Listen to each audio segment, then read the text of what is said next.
suis obligé, je ne sais pas comment faire, puisque je n'ai pas l'argent pour prendre l'essence à 1500 francs dans le véhicule. Je suis obligé de garer là et peut-être prendre un zémé et rentrer à la maison. Comme Apollinaire Madodé, nombreux sont les citoyens de la cité des Koborous qui subissent les affres de la flambée du prix de l'essence. De 650 francs, le prix a doublé voire triplé dans les points de vente aux abords des voies. Cette escalade des prix de l'essence à Parakou est un signal alarmant de la pression économique croissante qui pèse sur les citoyens. La dernière fois où j'ai pris l'essence, c'était à 650. Le lendemain matin, j'ai repris ça encore à 700. Et aujourd'hui, c'est monté à 1200.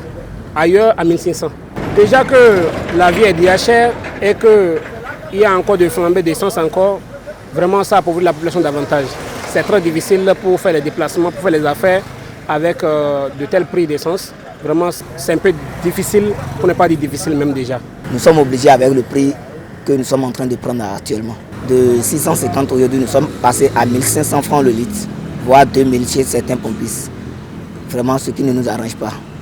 Même quand on trouve certains clients, ils sont homologués sur leur prix. Ils ont un client qui a l'habitude d'aller sur une distance de 100 francs et suite à l'augmentation, tu lui dis 200, il va te dire carrément, même lorsque l'essence était moins chère, là, vous nous prenez combien?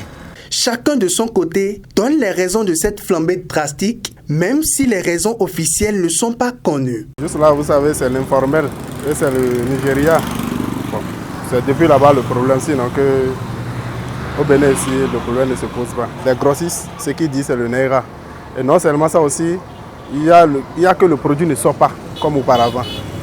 Donc, oui, l'augmentation là, ça a laissé d'autres ont pris un peu de recul, de peur que le produit descende pour les mettre en faillite. Donc ils vont à pas de caméléon. La hausse du prix de ce liquide précieux ne laisse personne indifférent. Face à la situation, la population lance un appel à l'endroit des autorités à divers niveaux. On nous facilite un peu la vie, on nous aide à pouvoir avoir l'essence un peu plus moins chère, que le prix vraiment revienne à la normale.